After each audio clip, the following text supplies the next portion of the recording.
Can you hear me okay?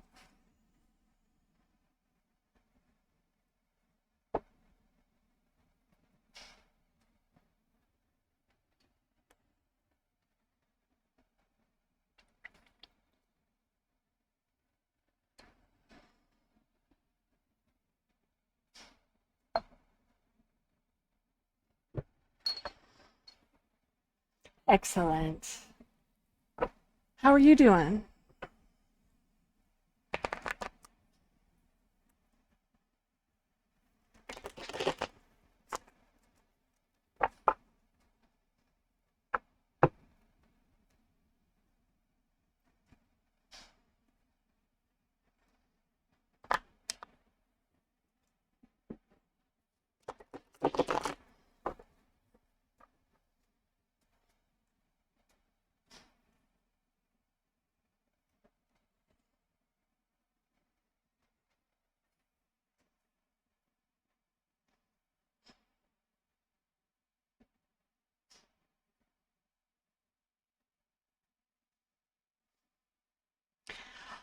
I got a new deck.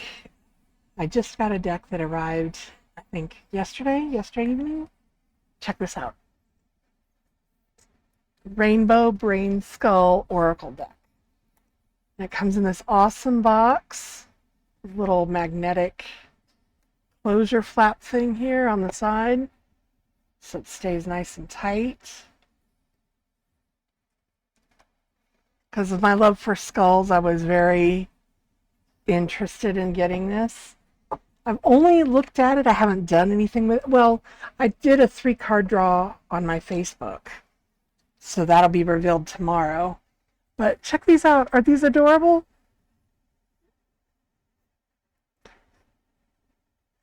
Don't do everything. Do the next thing. Forever and wherever you will go, the choice is always yours to vibrate high or vibrate low. So it's full of these quirky little art things and these great little messages. It just looked it looked like so much fun.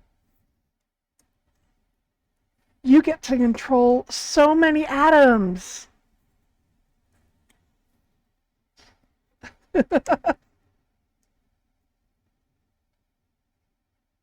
Out argue bad narratives in head. I think that this was created by a person who didn't have English as their first language, because there's a couple little grammar errors, but that's fine. I just think of it as, it kind of adds to a youthful vibe. World Maker is the only job in the final future. Relax. It's still just the loading screen. So yeah, it's going to be one of those daily draws for a message type oracle thing. I don't know if I'll ever figure out a way to do readings with it. I don't think that's what it was intended for, but just the art on it is awesome.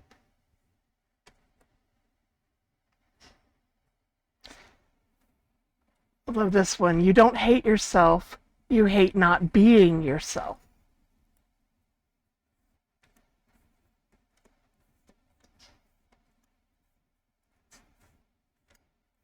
But yeah, I'm really excited. I love this one.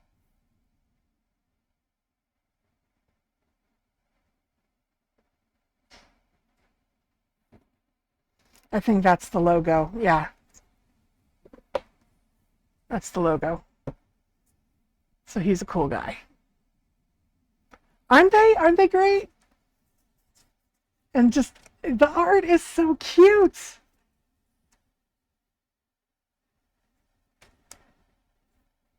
Look at that one.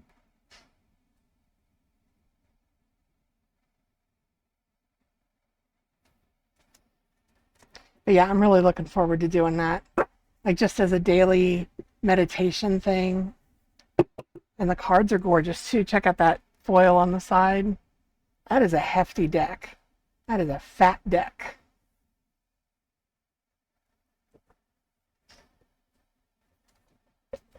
And the little book that comes with it. very just simple, straightforward, almost like fortune cookie interpretations.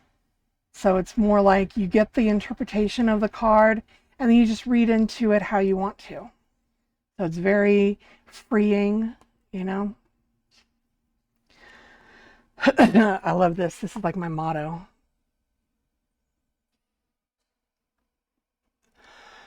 I'll be at the other end of the universe, acting strange. So yeah, highly recommended if you're interested. It's just a cute little deck. I'm so happy with it. Rainbow Brain Skull.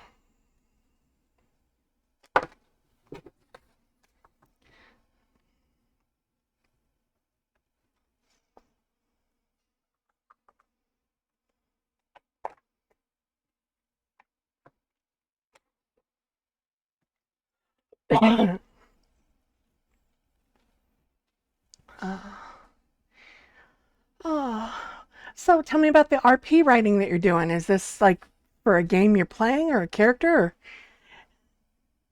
Oh yeah. Do you still have the deck?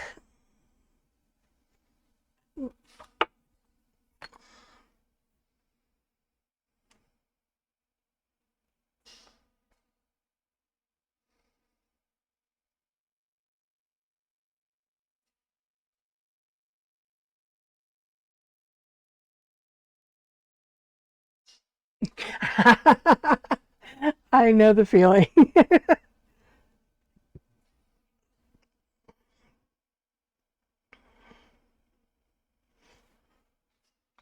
See, when I started going around and like doing parties and public readings and stuff like that, I invested in this bag.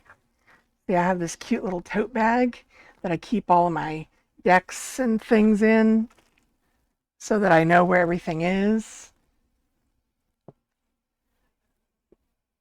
Because otherwise I'd have the same issue.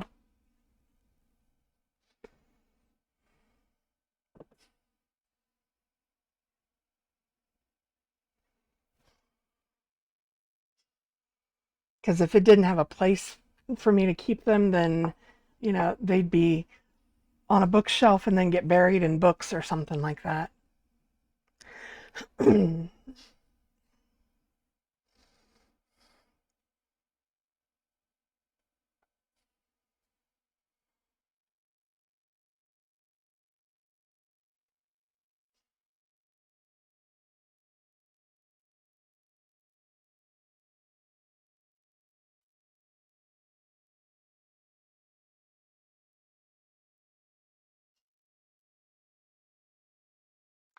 Ooh, that sounds like something that's totally your style. Sixth World Tarot, cyberpunk art inspired by Shadowrun. That sounds awesome. I really hope you find that. I'd love to see pictures of that.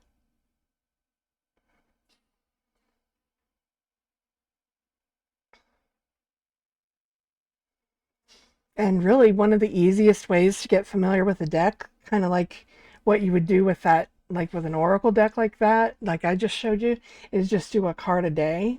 Like you draw a card and you say, okay, this is the message for today. And then you read about what that is. And then you spend the day thinking about that card. And that kind of like helps integrate that card's meaning and interpretation and your intuition for that card into your memory. And that's like, one of the best ways I can recommend to just kind of get a feel for it and get connected with your deck. So when you find it, start doing that. Just simple one card a day, pull a card, see what it says, focus on that for the day.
Shadowrun Discord. Okay. Oh, it's so good to see you role playing and stuff again, though. I love that for you.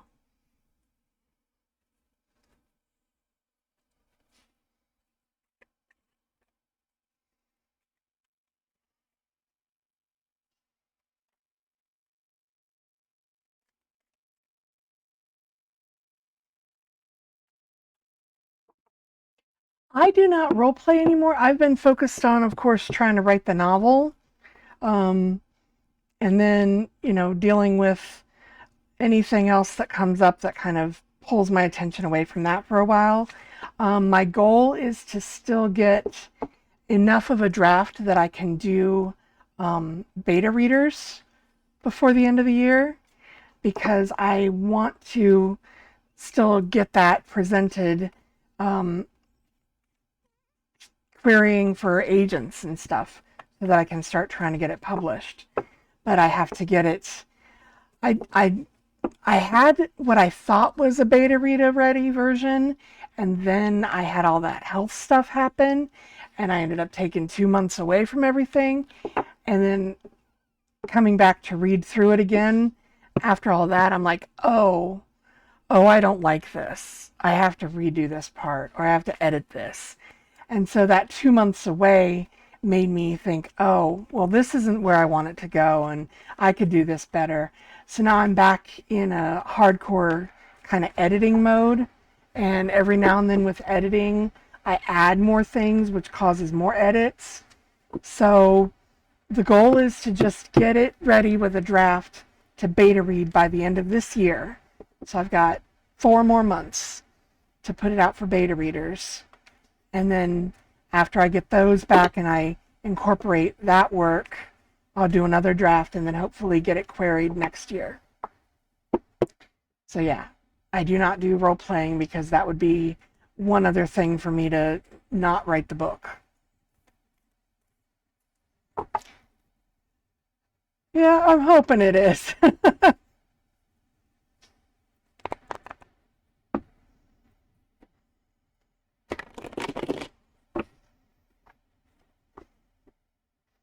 I have horrible, horrible perfectionism issues where I'm like, oh no, I have to do this, I have to do that, and it makes it such a challenge for me.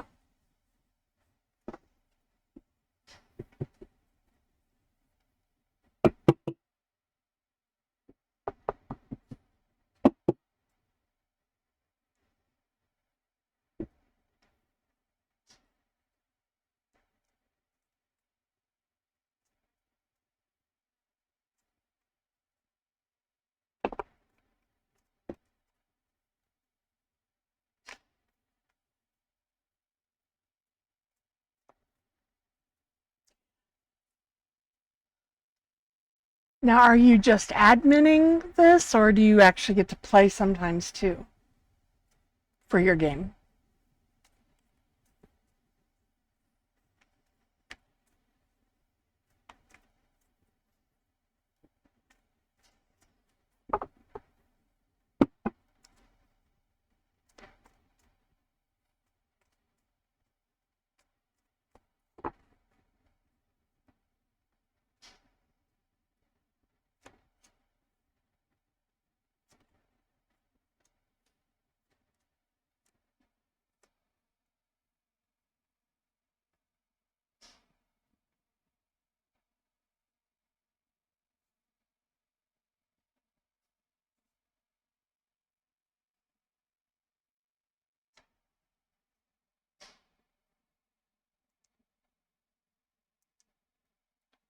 Oh, that's cool.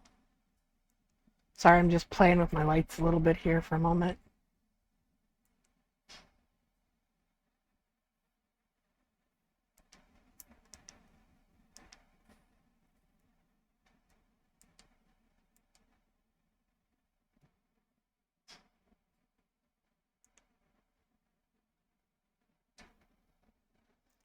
I think that's easiest to see. It's got the least amount of glare. What do you think?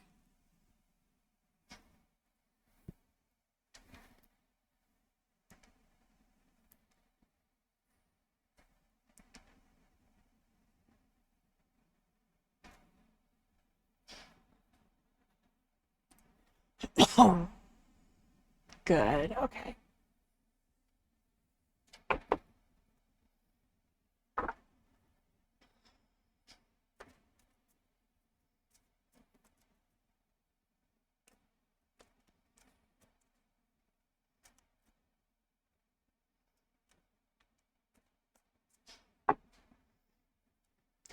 I decided that I'm going to go back to my old favorite deck tonight because I had been reading with my Rider-Waite for a while.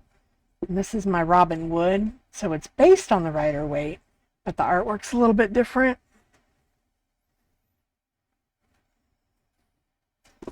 So I'm going to give this one a little bit of love tonight.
Okay, that's interesting.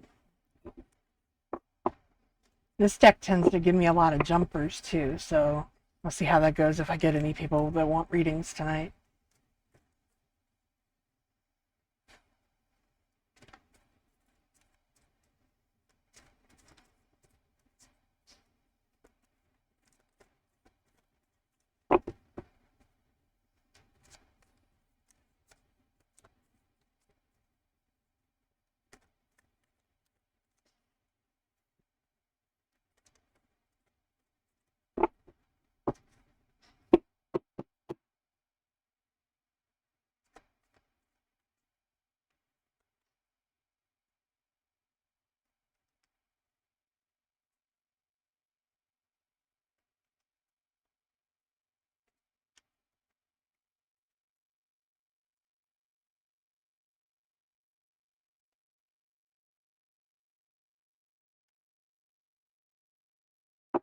I think Sunday nights might just be kind of quiet.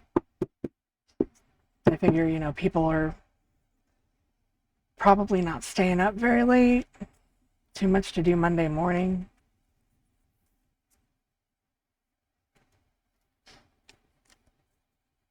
Trying to settle into a schedule.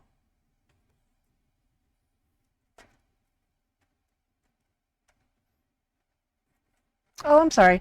I was just saying that Sunday night seems to be pretty quiet.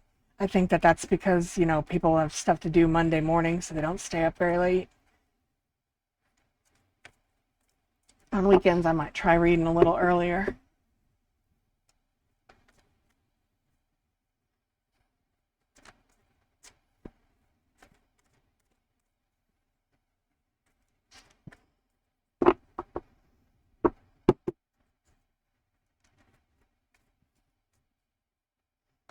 Because I'm still trying to figure out a workable schedule around Leon, you know, because his timing gets priority. But I think that he also streams at the peak time for things, you know, that early evening time to chill at home window.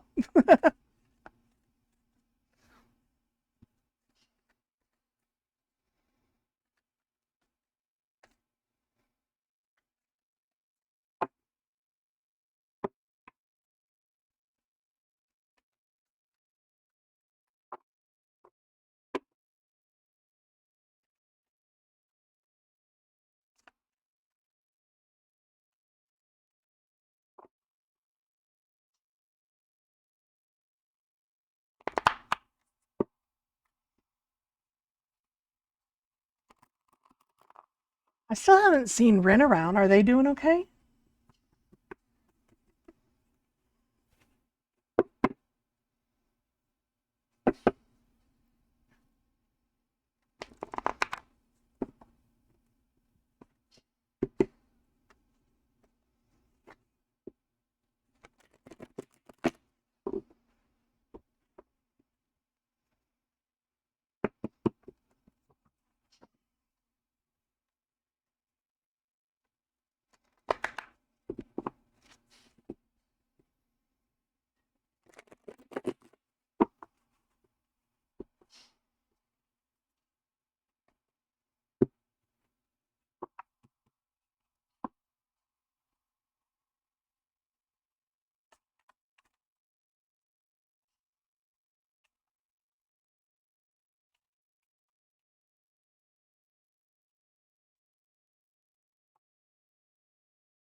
Oh, okay.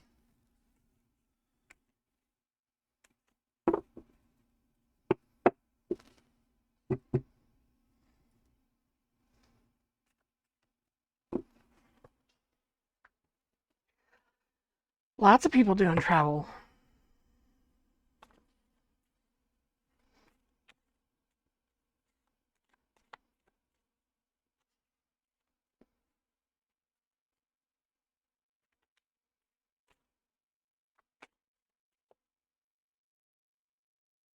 I think you were in here like last week sometime when I did a reading for someone who was asking about stuff for a trip they were going on. And then I had one not about a trip, but something along those lines. So it just seems like people are trying to get their traveling done before the school year starts.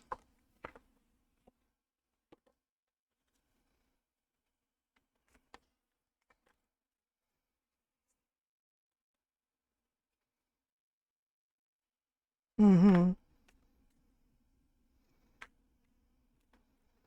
Waiting to see if I hear back from them about like how that all worked out and stuff,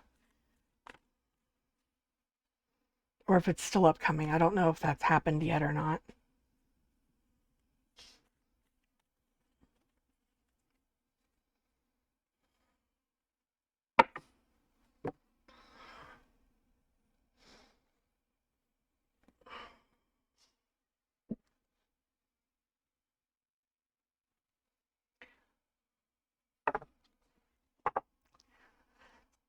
So, while I've got you here, I do have one other deck that I haven't broken out a whole lot. Want to see? It's a very small deck. I think it's only got like 20 cards. I've had it for a number of years, but I barely get the chance to use it. So if you would be interested at all, I would love to give you a reading with it. It's not your typical tarot or oracle deck. This is specifically for past lives.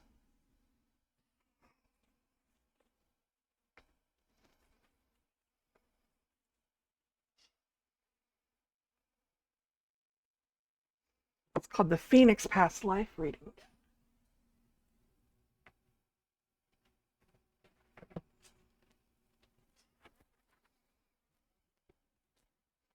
Do you have any interest?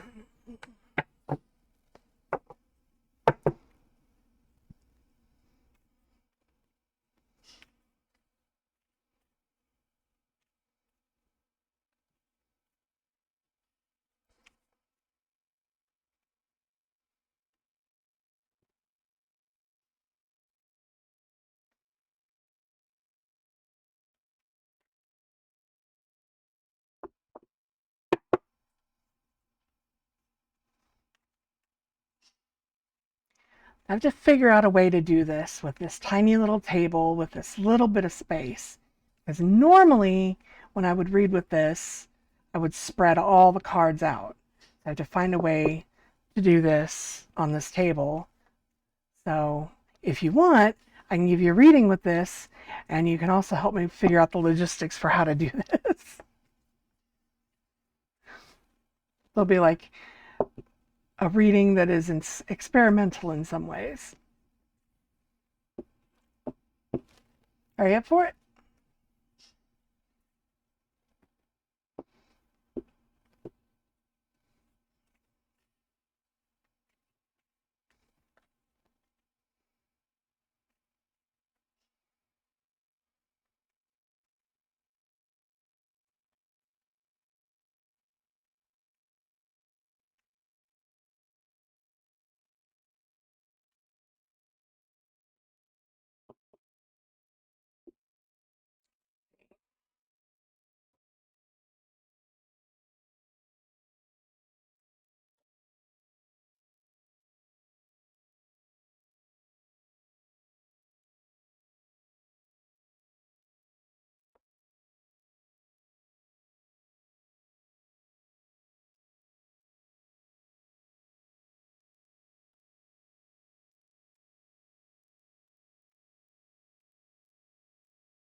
Lovely. I don't know how much of that you heard, but I would like to know if you are interested in doing this with me, because when I read with these cards, I normally have to lay like the whole deck out across the table, but obviously I don't have that much space. So I'm trying to see if I can figure out a way that I can do a reading with these cards in this limited amount of space. So are you interested in trying a past life reading where I am also at the same time trying to figure out how I can lay out the cards?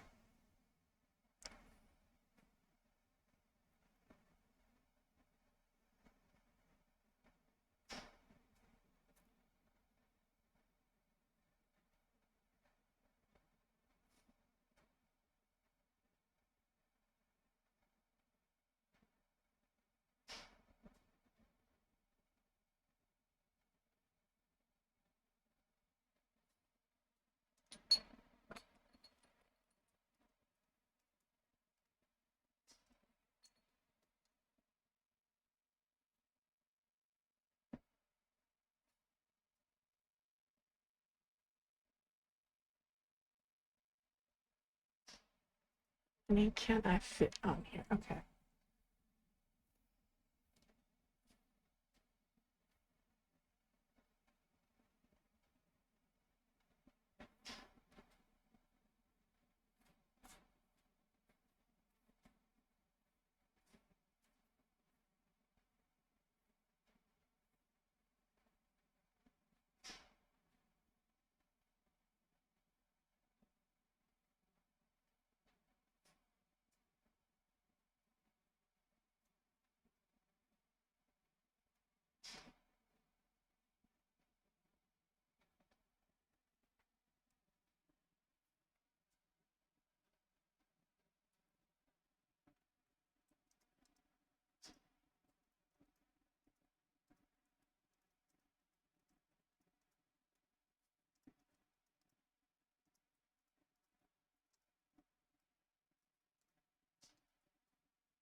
Bottom right, meaning this one, the hand.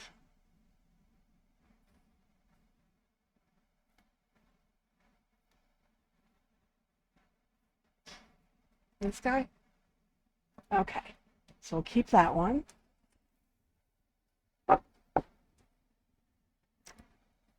Okay, that's set off to the side. Next,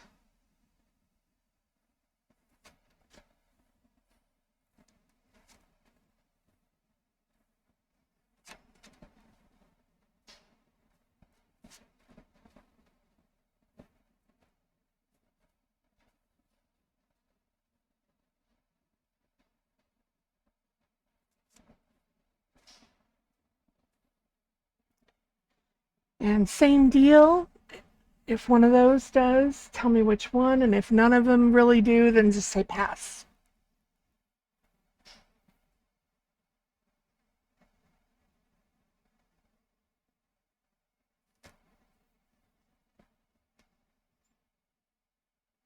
This one? Okay. Thank you for the descriptor too, that's helpful.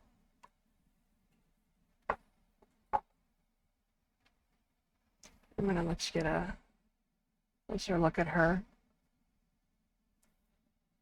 Okay, next set.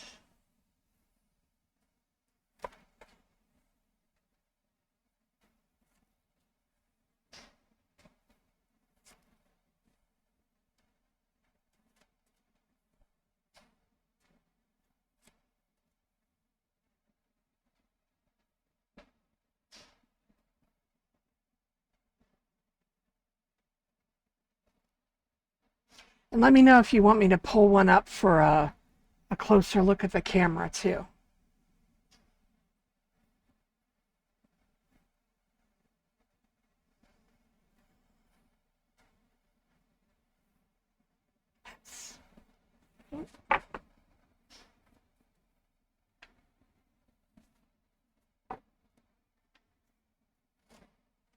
Next.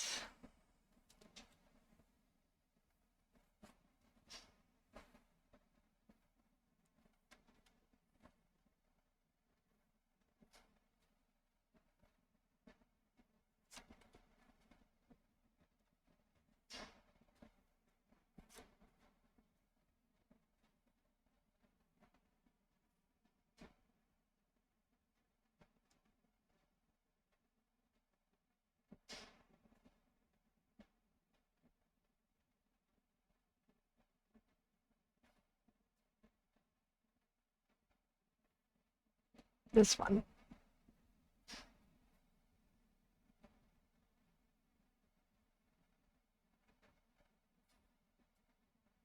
Okay.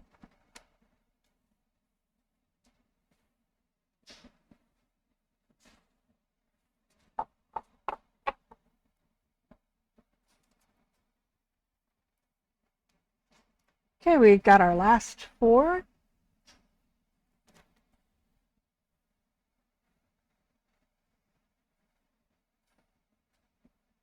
I'm going to just do these as pairs. So either one of those.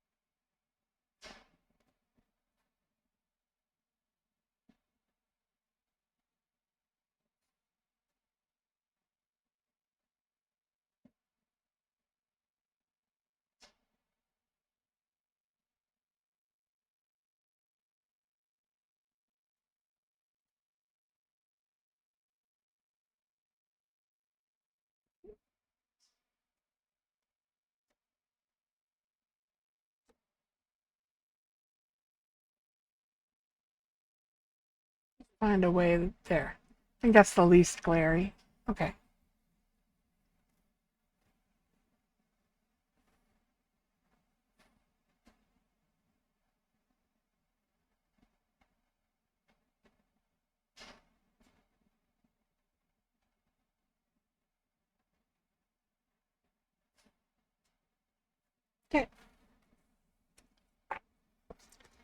Now on to phase 2.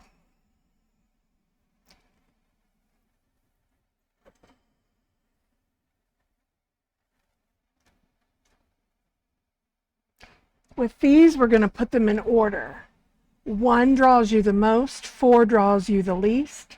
So just tell me 1, 2, 3, 4.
So 1, 2, 3, 4.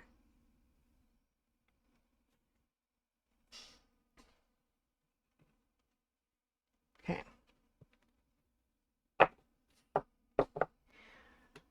Okay, so all of those represent past lives that are closest to you in terms of the energies that you're dealing with most right now. So I'm going to read to you from the book because I don't read these decks often, and there's just a whole lot more information in the book that I can read to you in summary. So this card represents a Yugoslavian earth goddess, which I found particularly interesting because that's my ethnic heritage. So when this pops up, I'm always kind of like, woohoo, okay. So your choice of symbol is a pre-Christian clay figurine of a Yugoslavian goddess. It is believed that the goddess is sifting grain that symbolizes a fruitful harvest and transforming power of the earth. That's the symbol. There's a section now that says place. There is not 1 square inch on this planet that does not hold the remnants of some kind of goddess tradition. Behind the facade of every world culture lie the creative and magical workings of the female principle. The spot on which you now stands holds within it the stirrings of a female deity who came in the guise of a goddess.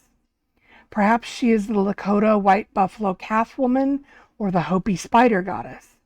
To the Sumerians, she was Inanna. Among the Assyrians and Babylonians, she was called Ishtar. Likewise, she is Diana the huntress, Shakti the transformer, or the beautiful snake goddesses of Crete. Whatever her name, she holds the spiritual and elemental power within you and yearns to be recognized and summoned forth. The time of this. So this represents the time that you would have lived during this lifetime. The goddess tradition has been a major force for at least 20,000 years, and perhaps even longer. This particular Yugoslavian earth goddess dates from around 400 BC. Now, this book came out when Yugoslavia was still a country.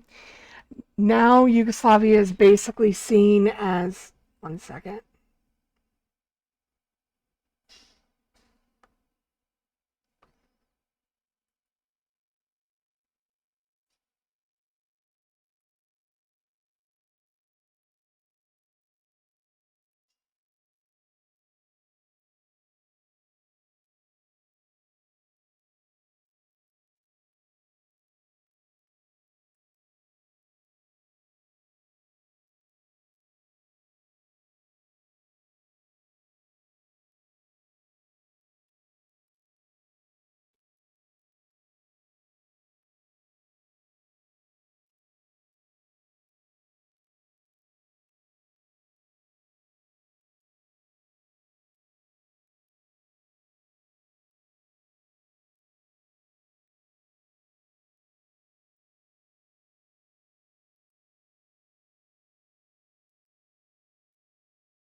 Okay.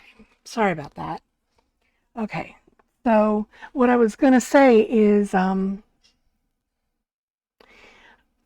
Yugoslavia is the area that is now Bosnia, Croatia, Macedonia, Kosovo, Serbia, that that area. Through the Balkans, it's very mountainous, close to the Adriatic Sea and the Mediterranean.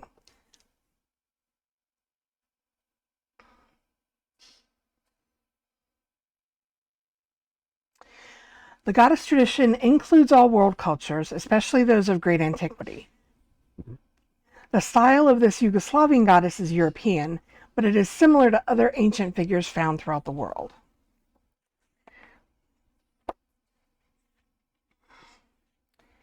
Okay. If you have chosen the Yugoslavian earth goddess as your past life symbol, you have undergone some major changes over the last few years. These changes have most likely taken place in your attitude, personal philosophy, and individual perspective on the world. You may have matured a great deal. You may even have made a major change in your lifestyle or career. You feel especially connected to past tradition and are most comfortable in the company of women. It is very important that your family supports you. You need a stable base before you can truly reach out to the rest of the world. There are times when you feel you are developing too slowly and the world is passing you by. You need to learn that an unhurried approach to life builds a much better foundation for the future. Don't feel bad if it seems as though your friends are getting ahead of you. You will soon catch up. Trust your inner voice, for it is wise. If you are male and have chosen this card, it indicates that you are coming into touch with the more intuitive, nurturing parts of your personality. You are evolving into a more complete human being and claiming intuitive powers you have long denied. If you have an interest in developing your psychic abilities, this is the time to do it. The goddess has many identities. You may feel more in tune with Diana or Artemis, the powerful huntress who loves to chase and conquer. She is the lady of wild things, who has respect for nature and the elemental forces. She is a bold woman who loves to achieve and the protector of the weak and young. Diana is shrewd, wise, and precise. It is impossible to subvert her or take advantage of her. She is the strong goddess aware of the full measure of her powers. Perhaps you are more like Venus or Aphrodite. You may feel within you the gentle movement of love and beauty. Your feminine power is soft, compelling, and irresistible. Your image is stunning enough to steal the wits from the wise. Like Venus, you are the goddess of water and feeling. You gain ethereal knowledge through osmosis and intuition, but you have your own type of strength. The winds flee before her. Flowers blossom on the landscape under her eye. The myrtle is her tree, and the dove is her bird. No matter which goddess you feel an affinity with, you are a born sensualist. There is a complexity in your choices, and you often change the course of your actions. Sometimes it is difficult for you to decide whether to be assertive or cooperative. You have a soft quality about you, but there is a core of strength that you can easily tap. You may have begun your life as a kindly Aphrodite, helping and assisting others, and have grown into the courageous Artemis. Like her, you are a protector of those who suffer, are abandoned, or are miserably exploited. Both qualities may be summoned forth in times of need. You may even enjoy collecting beautiful stones, abandoned birds' nests, fragrant plants, and other expressions of nature. It is likely that you are a sky watcher with a keen interest in fiery sunsets, the luminous phases of the moon, eclipses, and other planetary configurations. Your attunement with nature may have earned you a reputation for being witchy or strange. From the Old English word witch, meaning to shape or bend, witch simply means that you are wise, resourceful, skilled, and able to adapt to the forces of nature. Just remember, people like you add spice to the dull lives of others who are not as attuned to these hidden expressions of life. So what do you think?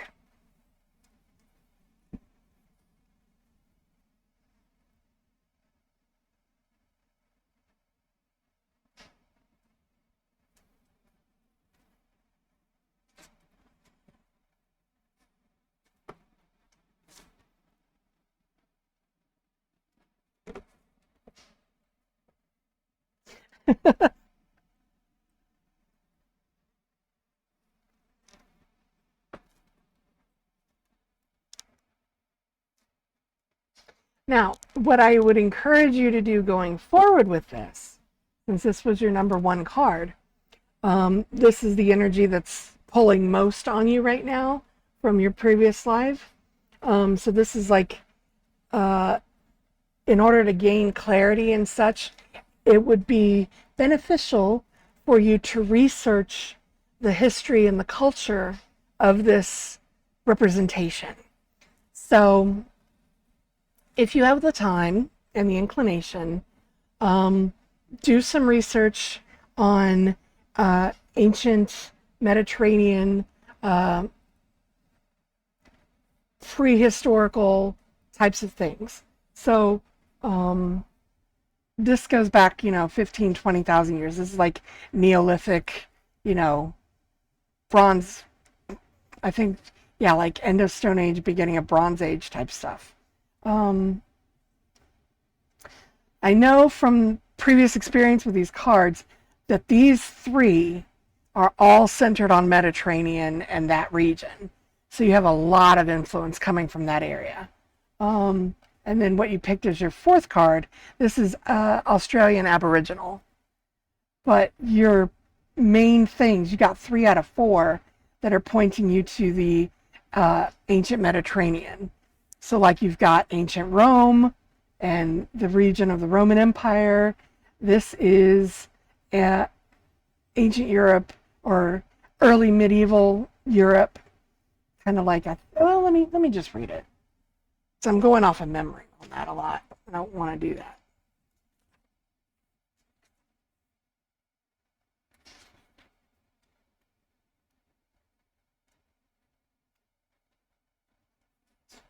Okay.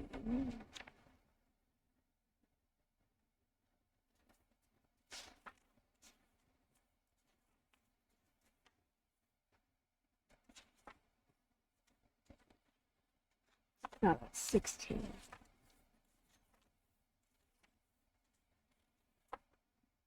Renaissance angel.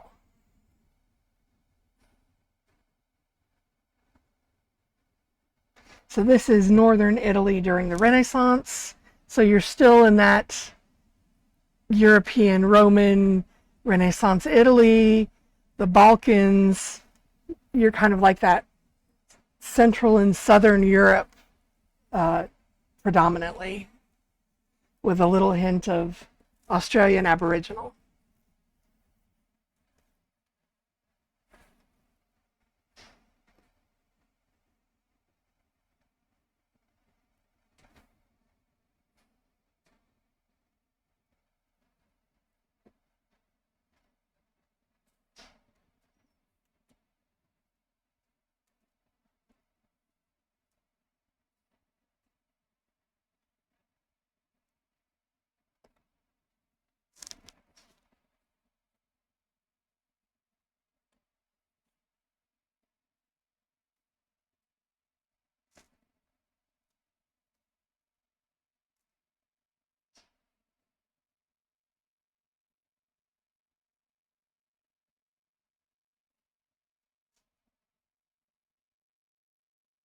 I think that's the correct order that you had picked. Is that right?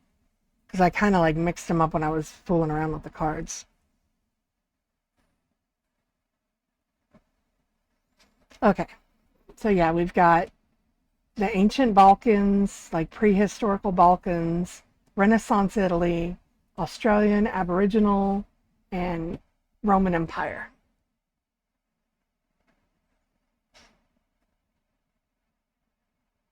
So these are the major influences pulling on you right now. If we go into the Renaissance angel message,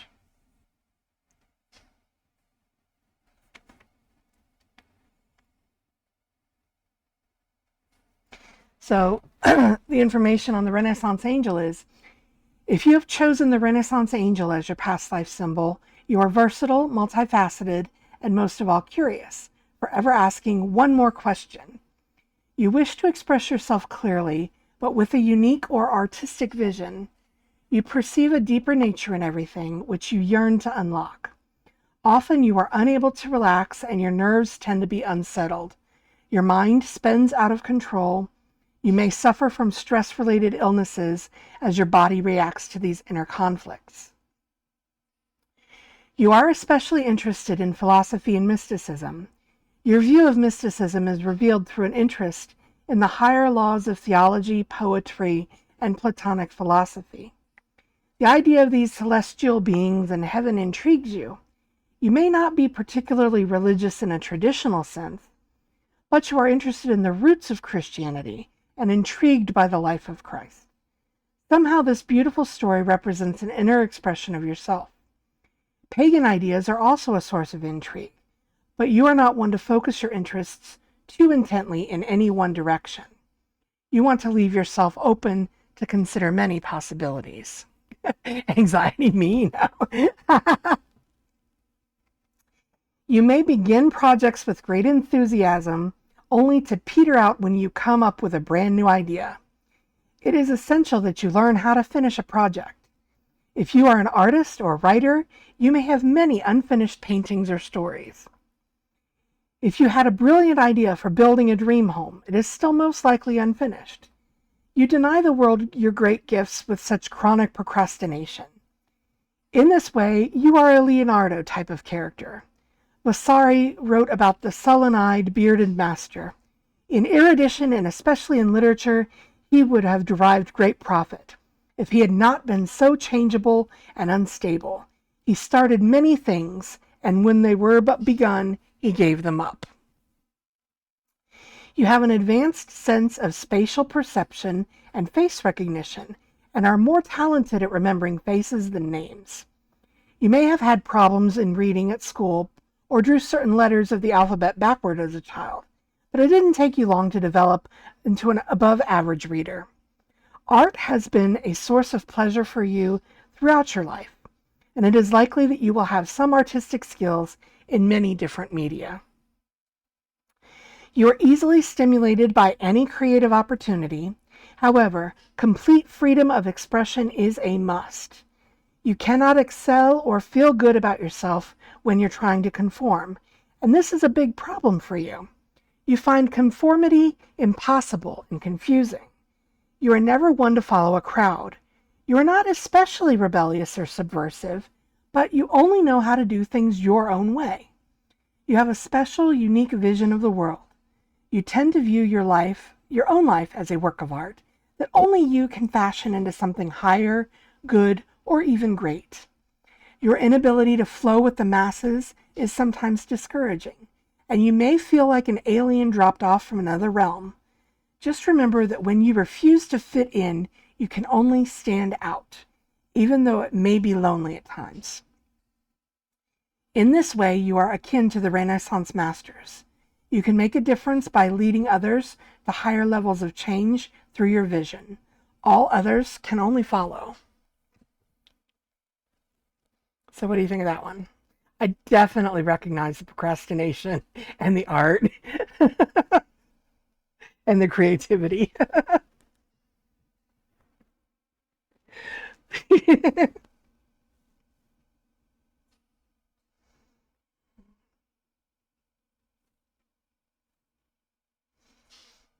Mm-hmm. Shall we go on to the next two?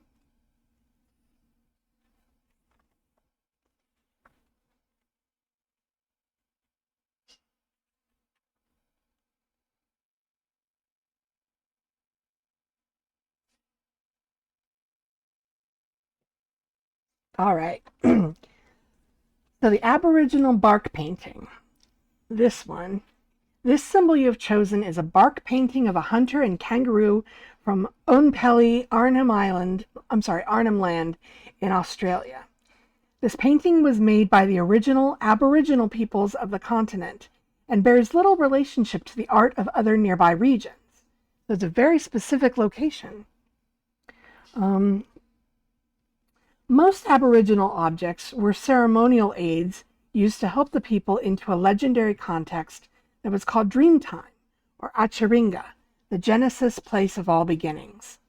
Aboriginal paintings are curious in that the depictions of animals and human beings resemble modern-day X-rays, similar to the art of Upper Paleolithic man in Europe.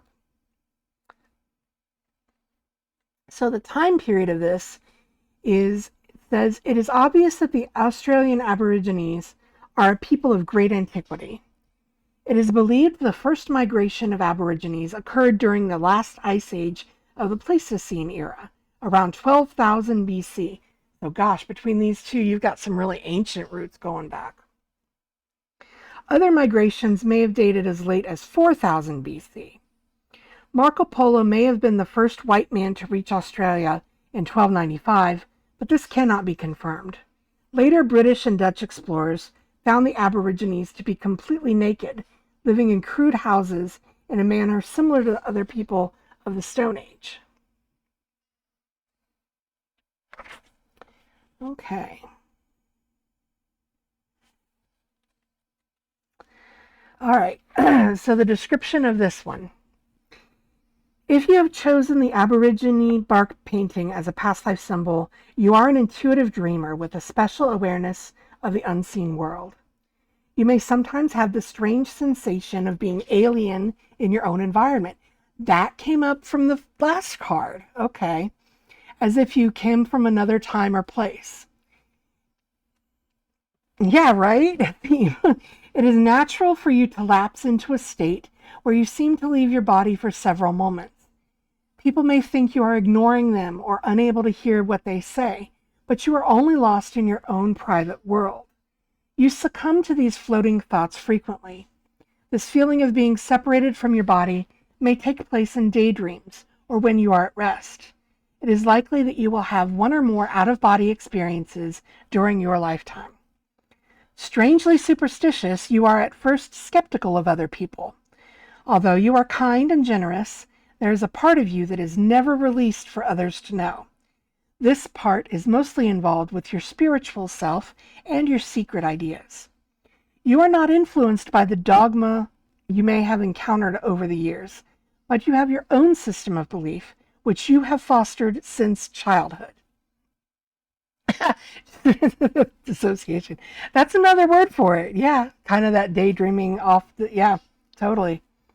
Um, you seek to discover what is spiritual about our world. You're actually very flexible about your beliefs and are rarely dogmatic. Because you show such tolerance, people tend to confide in you. You are able to see the truth in all things. This is much like the X-ray vision of Aboriginal art. You can perceive deep beneath the skin of all matters. You may also have a talent for psychic healing. If you wanted to, you could sense almost any malady in the body before a professional physician could. This is one avenue that you may want to study and develop. It is a special ability that very few people can claim. You have a sensitivity to beautiful colors, as well as an unusual talent for drawing. Again, with the art, I love it. You can do tedious work. Your sketches are unique because you can only do things your own way. You can do tedious work and like depicting extra detail. Weaving your ideas into something tangible is akin to a spiritual experience for you, especially when you pour your energies into your own private ideas.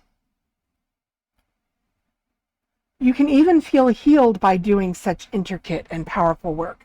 So maybe mandala exercises or something might be something you want to look into doing. Exotic customs and other indigenous cultures intrigue you. You are forever wondering about the roots of humankind and where it all began, and have a keen interest in anthropology, archaeology, metaphysics, and history. The Aborigines' idea of dream time is one of the most complex and beautiful cosmologies in the world. To them, the beginning of all life is a sacred event and worthy of great wonder. Your life among the Aborigines has taught you the importance of dreaming. You understand that noteworthy things cannot exist in this world until they have first been dreamed. So you pull a lot of your artistic stuff, it seems like, from these past life experiences.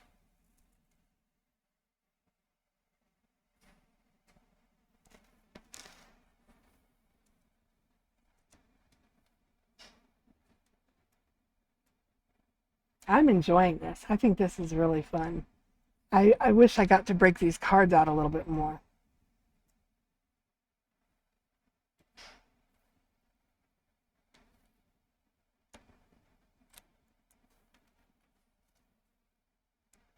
Okay. And now this one is a Roman hand amulet.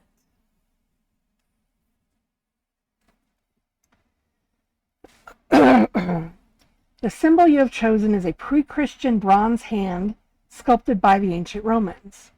This hand-shaped amulet was used to ward off the evil eye and also served as an altar piece.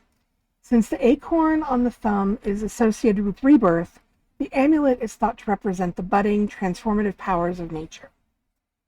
Found near Rome, this kind of hand amulet was used on various mystical practices by the early Romans. The idea of fate or dependence on the fortunes was a very central theme for the early Romans. They feared any powers of darkness that might be unleashed in the future and lived for the moment. Items such as these were used to appease the fates. Fortuna Muliebris, a divine consort called Notia by the Etruscans, dealt primarily with the fortunes of women. The Fortunes of Women was also the name of several sacred temples in early Rome.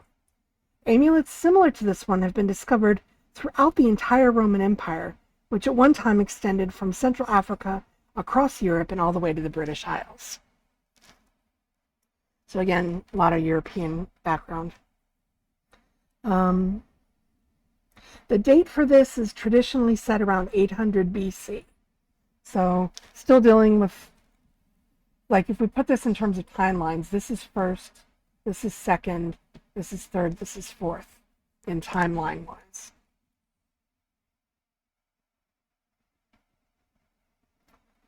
If you chose the Roman hand amulet as a past life symbol, You are a person who can make a difference. Unlike dreamier types, you enjoy hard work. You understand that perseverance is a must if you are ever to attain your goals. For you, any sacrifice needed to achieve something is well worth it. Your highest goal is to self-actualize and claim a position of importance for yourself in this world. You feel that self-development is most important, since in order to change the world, you must first be a more complete person in your own right. You are a natural leader and may tend to dominate others with your communication skills. Mr. DM. In short, you are a force to be reckoned with. As a person, you consider yourself to be very reasonable. You may even believe that if others showed the same kind of reason you do, many of their energies would not be misdirected by their impulsive, self-destructive, or unreasonable choices. As you see it, their suffering might be greatly alleviated. Your subconscious impulses may be very close to the surface. You rarely succumb to dark or hidden motivations. Before entering a situation, you will analyze and weigh each argument to exhaustion before making a final decision. Because your analysis is so thorough, you are usually correct and seldom regret your choices. Like the ancient Romans, you tend to be superstitious in spite of your logical, evolved self. You very much believe in shaping your own destiny, but you are aware that certain spiritual forces can and will intervene. You treat these forces with respect, even though you may be skeptical about them. You don't want to make wrong choices, and you will regret later. It's just logical for you to consider all the possibilities, even when they feel strange or foreign to you. To you, anything is possible, even if at first you cannot accept the idea, theory, or concept. If you feel insecure or fragmented, you can become opinionated. You may look for conflict where conflict doesn't exist. What you see as a healthy debate or balancing of forces, others may see as rude and insensitive arguments. Your courage is one of your most admirable attributes. However, until you can allow others to have their own opinions, you may have difficulty in keeping friendships. You are honest and say what you think. This is not done to hurt anyone, but to reveal reasonable truths that seem obvious to you. It's hard for you to sit back and watch another person make a bad decision without commenting on the mistake. This may not make you popular, but it will certainly gain you the reputation for truthfulness. On the positive side, you have a pronounced aesthetic sense. You are probably attracted to art and reading, preferring objects or stories with a tangible structure rather than any translucent fantasy. You enjoy seeing the moral concept or lesson involved in a story, rather than just waste your time on something you can't learn from. Activities without a challenge just don't interest you. This is fortunate, since it leads you away from self-destructive or escapist activities. Your past life among the Romans has given you an enthusiastic approach to all levels of learning and experience. You readily accept the challenge of making the planet a better and more stimulating place for humankind to exist. As you look out on the horizon of the future, you feel secure in the knowledge that your goals will be met and realized. In the best sense of the phrase, you can tell yourself, I came, I saw, I conquered. So that seems, since that was the fourth choice, that's probably the less one that you're in tune with, but I feel like that's also got, like they all have messages for you.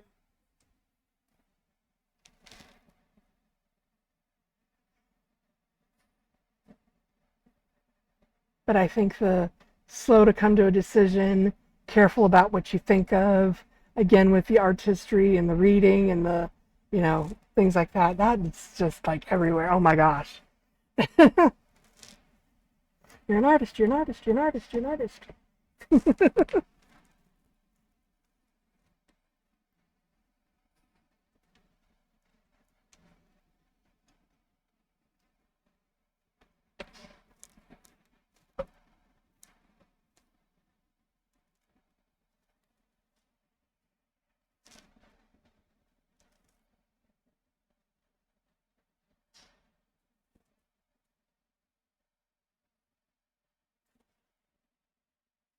Yeah. So, because this is going to be. Hi, Yonaru. I was going to say, because this is going to be in the next video on demand that I post, if you want to review it, or, have someone else watch it, and get their opinion on it or whatever you're comfortable with, it's there for your records. I think Leon said that the VODs stay up for about a week. And I'm going to try to get this on YouTube, like just the reading part. I don't think I'll include the other part when I upload it on YouTube. But go with it from there. That way you have a record you can refer back to for it.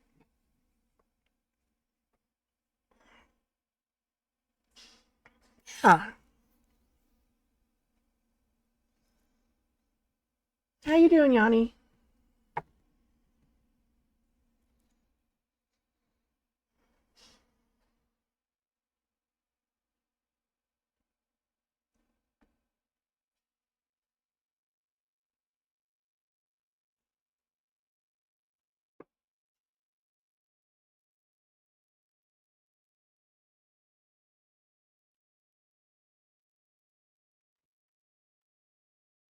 Good.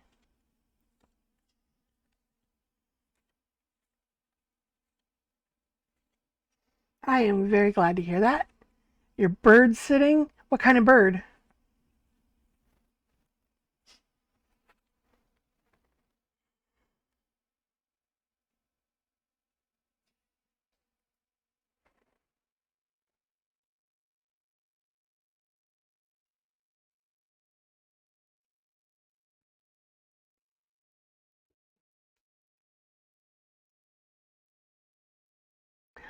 Oh, I love cockatiels. Can he talk?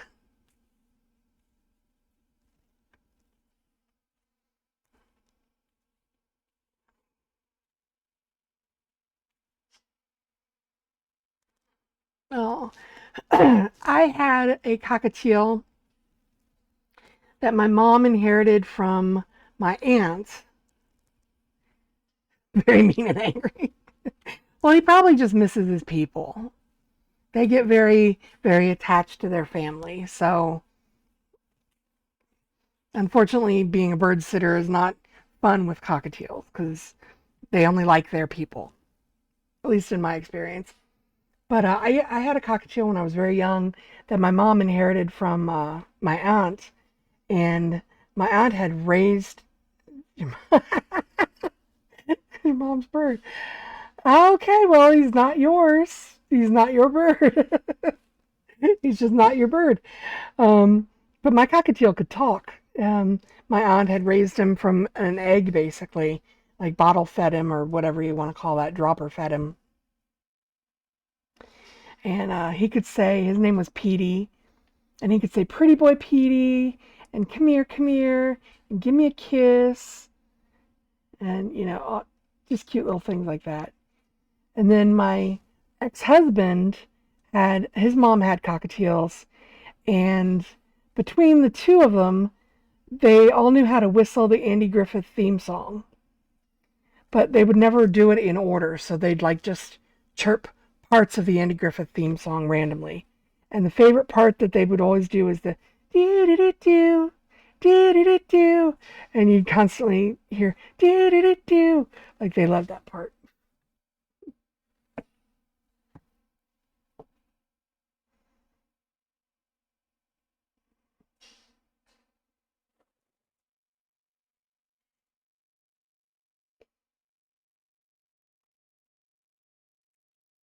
Yeah, they were really sweet birds.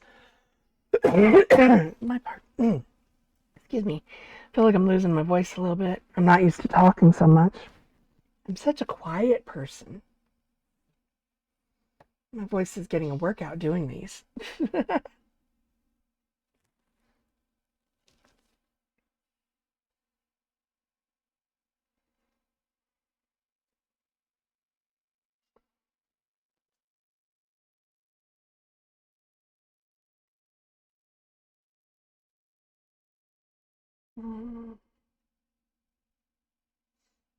Overall, to answer your question that you asked earlier, I've been doing okay. Um, Dealing with some back spasms. Um, a couple of weeks ago, I tripped and fell and banged my left side up pretty badly and ended up like really, really, really badly bruising my lower left leg. And had to go, eventually had to go to the ER because it just was not getting any better. And it had swollen and gone all purple and it was really yucky. And I go to the ER and they diagnosed me with a hematoma. And I think that because of that, because of being really gingerly maneuvering about on that leg, I kind of like, wouldn't put any weight on that leg. So it clenched up the left tendon, like right above my left hip. So now every now and then I get this really bad spasm, like in my left lower back, like right above my hip. So I'm like trying to get that worked out as the leg is healing, and I can walk more normally. It's like one of those, everything is connected. So when you damage one thing and you have to, change the way you move, it messes with something else. And it's just, ugh. So yeah, aside from dealing with, occasional spasms and back pain, I've been pretty good. The leg has finally cleared up. So there's still like a bit of bruising, but it's like it looks like a normal bruise now, not like a big purple hematoma. So it's not as scary looking as it was.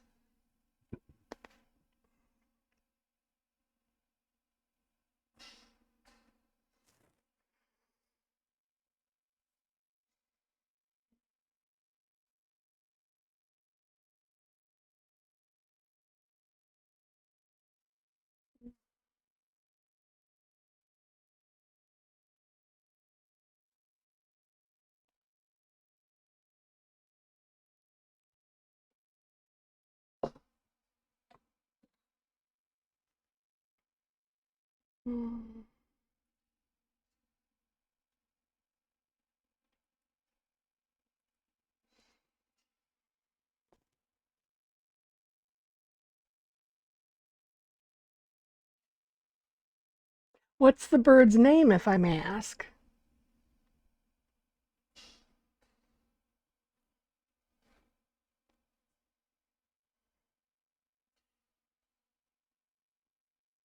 Oh, Pepito. That's cute.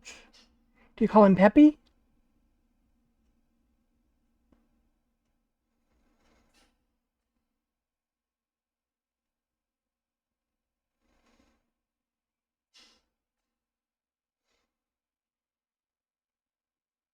That's three cockatiels I know of that have had names that begin with P. Mine was Petey, my ex-husband's was Patches, and now yours is Pepito. That must be a thing.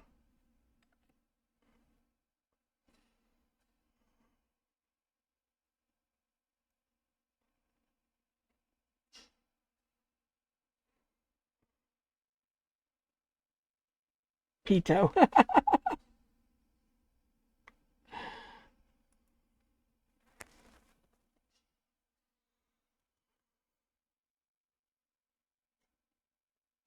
I told Leon earlier that I was I look up all kinds of weird language things. Languages is like a thing for me. And I came across this like a TikTok type video where someone was offering translations for things, phrases in Korean, and the phrase that kept coming up, meaning ways to say don't do this thing, like don't open the window, don't eat that, don't drink that, don't whatever. But the way that they would end the word was always something. Um, oh gosh, Jima, like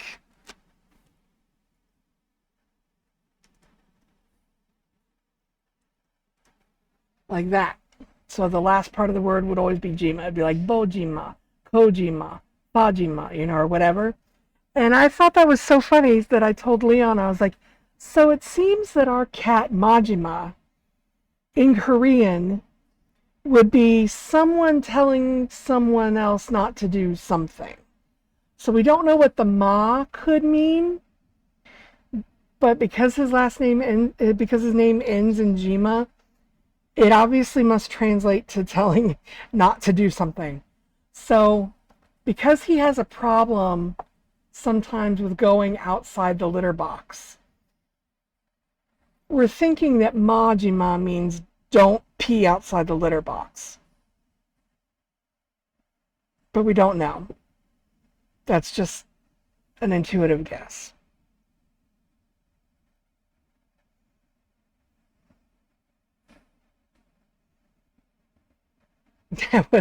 Yeah, it's either don't pee outside the litter box or don't eat that.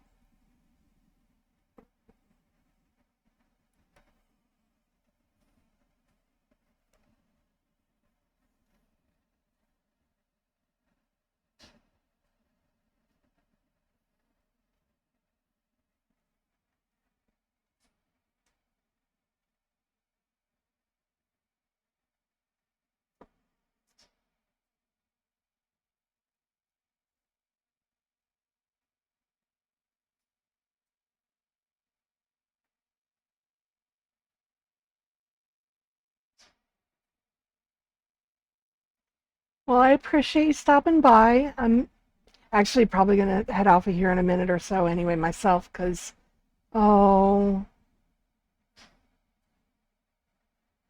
sorry to hear that. You should message us sometime. Leon's on here pretty often, and, I know that he wants to, keep in touch.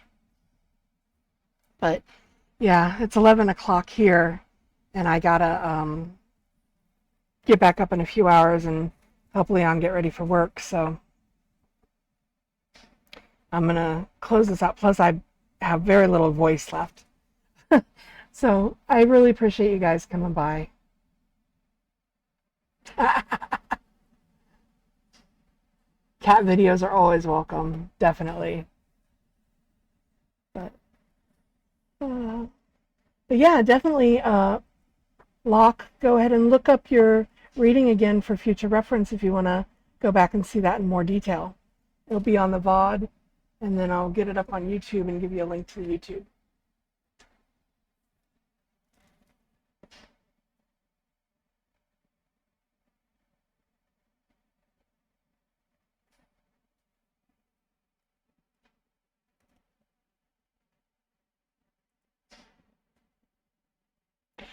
Oh yeah, we need to coordinate that. Definitely gonna do that.